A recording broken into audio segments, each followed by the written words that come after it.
नमस्कार मित्रांनो, स्वागत आहे तुमचं माझ्या YouTube चॅनलवरती ज्याचं नाव आहे मास्टर टेक कोडिंग। या व्हिडिओमध्ये आपण बघणार आहे डेसिमल टू बीसीडी एन्कोडर। मग आता बघा, डेसिमल म्हणजेच काय हो, 10 इनपुट असणार आहेत आणि आउटपुट किती असणार आहे, तो 4 आउटपुट असणार आहेत। कारण बीसीडी जो आहे तो बायनरी कोडेड डेसिमल हा किती बीटचा असतोय, 4 बीटचा असतोय। म्हणजेच काय की 10 इनपुट असणार आहेत आणि 4 काय असणार आहे, तुमचे आउटपुट असणार आहे। मग याचा जर ट्रूथ टेबल म्हणजे ब्लॉक डायग्राम जर तुम्ही बघितला, हा तुमचा काय हो एन्कोडर आहे। आता याच्यामध्ये इनपुट किती असणार आहे, तो 10 इनपुट असणार आहेत। सपोज फॉर एक्झाम्पल मी आता घेतोय D0, D1, D2, D3, D4, D5, D6, D7, D8 आणि D9। मग या पद्धत आणि 4 आउटपुट असणार आहे। Suppose for example Y0, Y1, Y2 आणि Y3 हा तुमचा काय हो एन्कोडर आहे। ओके, मग आता बघा कशा पद्धतीनं ट्रूथ टेबल तयार होतो डेसिमल टू बीसीडी कन्व्हर्जन मध्ये। आता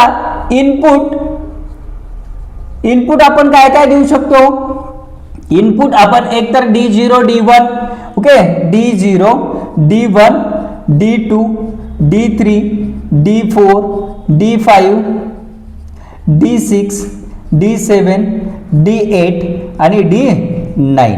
मग आता आपल्याला आउटपुट काय काय आहे, तो Y0, Y1, Y2 and Y3। मग आता बघा D0 मग 0 चा बायनरी काय बीसीडी काय असणार आहे, 0 0 0। मग ज्यावेळी आपण D1 ला हाय करतोय त्यावेळी काय देणार 1, म्हणजेच काय 0 0 1। ज्यावेळी D2 हाय करतो त्यावेळी आउटपुट काय भेटणार आपल्याला 0 0 1 0। ज्यावेळी D3 हाय करतो त्यावेळी काय आउटपुट भेटणार 0 0 1 1, कारण 3 चा बीसीडी काय 0 0 1 1। D4 हाय करतो त्यावेळी काय 4, म्हणजेच काय 4 चा बीसीडी काय 0 1 0 0। नंतर D5 ज्यावेळी हाय करतो त्यावेळी काय असणार आहे तुमचा 0 1 0 1। D6 हाय करतो त्यावेळी काय असणार आहे 0 1 1 0। आणि D7 ज्यावेळी हाय करतो त्यावेळी काय असणार आहे 0 1 1। आणि D8 ज्यावेळी हाय करतो 1 करतो त्यावेळी काय 1 0 0 0। आणि D9 ज्यावेळी हाय करतो त्यावेळी काय असणार आहे 1 0 0 1। मग ह्या पद्धतीनं काय हो की जो डेसिमल टू बीसीडी एन्कोडर आहे तो एन्कोडर काय करतोय, काम करतोय। मग आता आपल्याला इक्वेशन तयार करायचं काय हो Y0। मग आता बघा Y0 चं इक्वेशन, Y0 कोणापासून बनतोय बघा D1 plus D3 plus D5 plus D7 plus D9। Okay, नंतर Y1 कशापासून बनतोय D2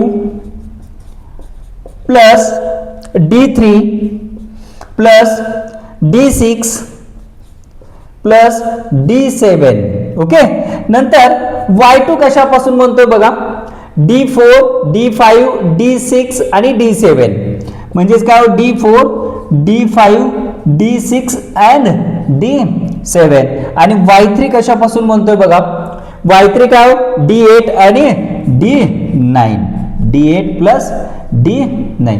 मग ह्या पद्धतीने काय इक्वेशन्स काय होतात आपले तयार होतात। मग ह्या इक्वेशनचा यूज करून आपल्याला काय करायचं, जो डायग्राम आहे सर्किट डायग्राम, तो सर्किट डायग्राम डिझाइन करायचा आहे।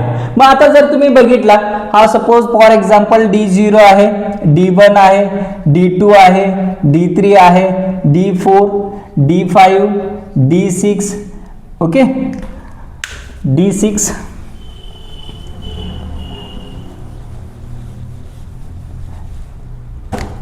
D7 D8 D9। ओके, बघा आता Y0 कशापासून बनतोय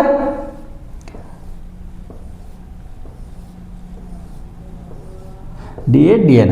आता Y0 बघा D1 D3 D5 D7 D9। मग आता D1 D3 D5 D7 आणि D9 पासून काय बनतो तुमचा Y0 बनतोय। आणि Y1 कशापासून बनतोय D2 D3 D2 D3 D6 आणि D7 D6 आणि D7 पासून काय बनतो Y1 बनतोय. आता बघा Y2 कशापासून बनतोय D4 D5 D6. आता D4 D5 D6 आणि D7 पासून काय बनतो Y2 बनतो. आणि Y3 कशापासून D8 आणि D9 पासून काय बनतोय Y3. मग ह्या पद्धतीनं काय हो तुमचा जो डेसिमल टू BCD एन्कोडर जो आहे तो ह्या पद्धतीनं काय करतो काम करतो. क्लिअर झाला आता. मग हा जर व्हिडिओ जर तुम्हाला आवडला असेल तर लाईक करा, शेअर करा आणि सबस्क्राईब करायला विसरू नका. थँक्यू.